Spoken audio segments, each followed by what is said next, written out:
everybody, you're most welcome to my channel, guys. You're welcome to today's episode of Sessions with Ella. On this channel, I have three principal focus. The first, I like to talk about career growth and workplace excellence. I also like to talk about relationships.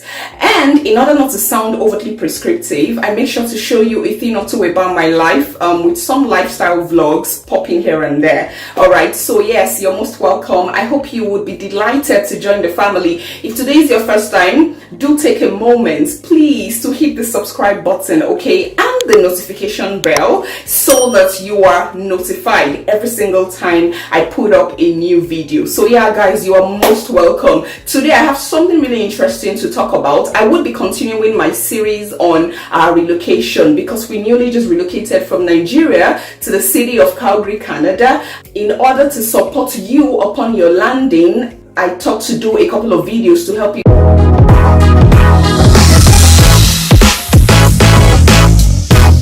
So today, I am going to be talking about what your key priorities should be within 1 week of landing. Again, it can be a lot to relocate to a new country. It has the tendency of getting really overwhelming, okay? So yeah, I thought to share with you what I think should be your first priorities in the first 1 week. What I'm also doing here is to point you in certain direction. I'm giving you some tips to make it a bit easier for you. I'm sure during the course of the video, you will definitely understand what I'm talking about.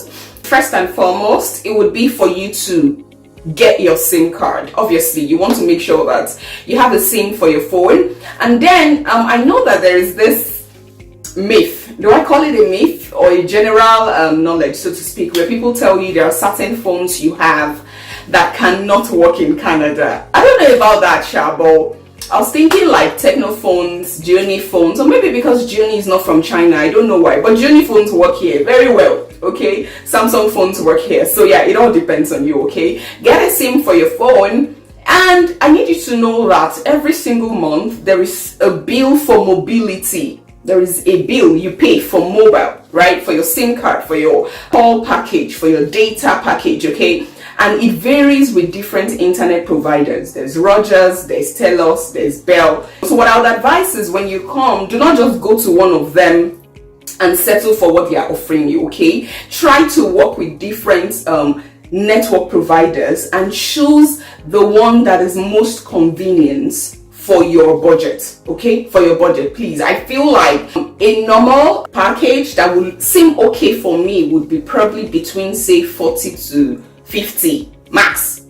It can be more. Telos was more. I was doing Telos at some point. It was like 70 something at some point, okay? So yeah, please go to different providers. Try Telos, try Kudo, try them all, and then see which of the mobility package with your SIM card is most convenient for you, because this would eventually form a month-on-month payment on your part, okay? Secondly, guys, I would assume that at this point in time, you have already changed your cash to Canadian dollars. If you have not seen the video I did about our landing, I'm going to link it up here. Please go watch, where I recommended that you should try to change your money at the airport as much as you can. But if you have not been able to successfully do that, I'll recommend you go to the currency exchange businesses that you find around. You can Google currency exchange near me. The thing is, I see that they have better rates than the bank, yeah. And you know, almost no charges really, especially if you're going to be changing like less than $10,000 or something. So yeah, you want to make sure you go to the currency exchange and make sure that your money is, you have your Canadian dollars ready so that you can do your runarounds, okay? Because remember that in order to even purchase the SIM card, you will need the money. Your currency, very important if you did not find time to do that at the airport, okay? Yeah. The next for me would be you going to sort out your SIN, which is your social insurance number, okay? I've gotten a lot of complaints from so many people about how tedious this process can be because of the line, the queue, especially in other provinces where it's so difficult. You know, you go there early in the morning, say 5 a.m., you have to wait on the line for hours. Oh well, in Calgary it's a bit different. Not exactly all of Calgary, but I would recommend that when you're ready to get your SIN, please go, especially if you're in Calgary, register your SIN at the Harry Hayes building. Again, perhaps because the Harry Hayes building is a very big edifice and there are lots of spaces, it was pretty convenient for us because we didn't stand at all. We were seated from the beginning till the end, and this process took us only about 1 hour. And guess what? Those who booked an appointment before coming will also jump that line and they will give you priority. So I would recommend go online, get the number, call ahead of time and book an appointment, but go register for SIN at the Harry Hayes building. Harry Hayes building is just at the heart of downtown, so it's quite convenient to do it there. Next would be going to set up your bank account. Again, there are so many banks here, really. You have TD, you have CIBC, you have RBC, right? RBC, you have Scotia and all of that. Now the thing is, a lot of these banks tend to offer similar packages, okay? Some of them also have certain things to incentivize you. So for Citibank, for example, you get, after opening your accounts, you have access to about $400 of Amazon gift card. I understand that the CIBC now, or RBC, one of them started to give out iPads at some point to those who are opening accounts and all that. So yeah, you pretty much get different experiences from them, but the overall package looks the same. However, there are a few things I feel like you need to pay attention to and pay close attention to while your banking officer is running you through the process of opening the account. I think you need to pay attention to the fact that, yeah, you're going to have so many different accounts, from the checking account to the savings account, and you need to understand that, boy, no matter what, you need to try to keep your transfers within your checking account only. And not your savings account. You also need to note that they all have different amounts they give you in credit card. Some persons will give you 1,000 limits for credit card, some will give you 1,500, some will give you 2,000. It really does depend on what your priorities are.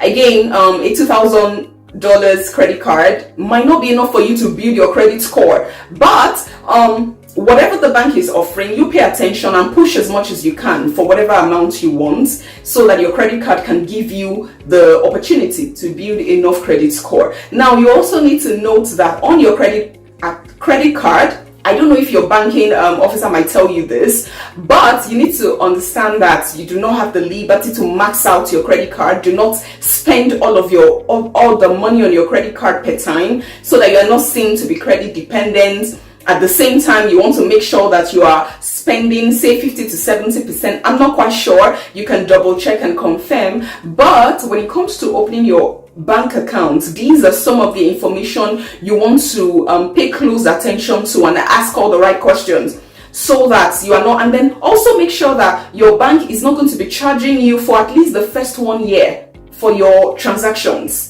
You know, yeah, you need to have like free transactions as a newcomer, as a new immigrant and all of that. Double check all of this and make sure it is in place with whichever bank you are choosing to bank with, all right? Next would be your health card, all right? In Alberta, we're blessed to have free health service upon landing. As soon as you land, you have access. All you need to do is to register with the Alberta Health Service for your health card. Now, how do you go about doing this? Just browse Alberta registry close to me, Alberta registry near me. Now, once you have that information, walk right into the registry. Just make sure to go with your COPR, your international passport, as well as your lease agreement, okay? And that'll be it. You'll be ready to go. Within 10 days, when you have your health number, make sure to get yourself a family doctor. How do you do that? You can as well just browse the hospitals close to you, the family hospitals close to you, call them and let them know that you are in need of a family doctor. You'll be given an appointment depending on the hospital. If they have spaces and they are taking in new families, you'll be called, you'll be given an appointment, and then automatically you have your family doctor running. So yeah, God will continue to give us good health, but in the event that you need to have your health checked, and your kids, especially those of us who are coming with kids, you have easy access. Just make sure that you close the health card in the first 1 week or thereabout, all right? So the next thing for me would be your driver's license, especially because you can actually do your health card and driver's license on the same day. Where you do your health card is also where you go for your driving test. So depending on how many years you have driven for in Nigeria, please note that when you come into Canada, for the first 3 months, you can very well drive with your Nigerian license, after which you would have to immediately change.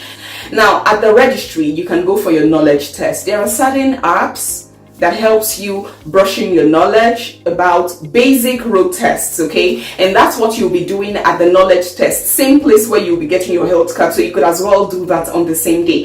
However, you need a few days to learn. So yeah, maybe you want to push this till the next week. You need to read, you need to look at past questions, and then you need to pay about $17 to do the test. Now, when you've done the knowledge test, okay, and you pass, I think the pass mark is 25, thereabout.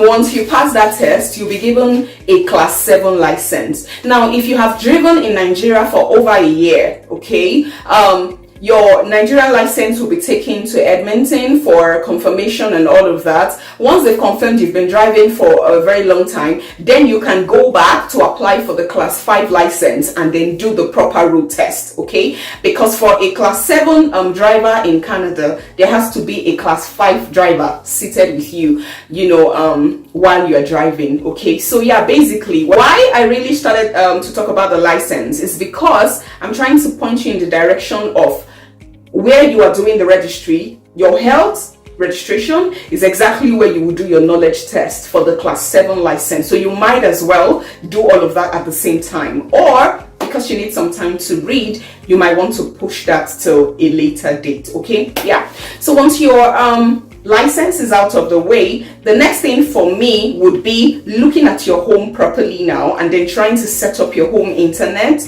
Now, for your home internet, again, there are different providers as well, but I use TELUS, and what I'd like to say to you guys, especially those who will probably be using TELUS, is make sure you call for great discounts.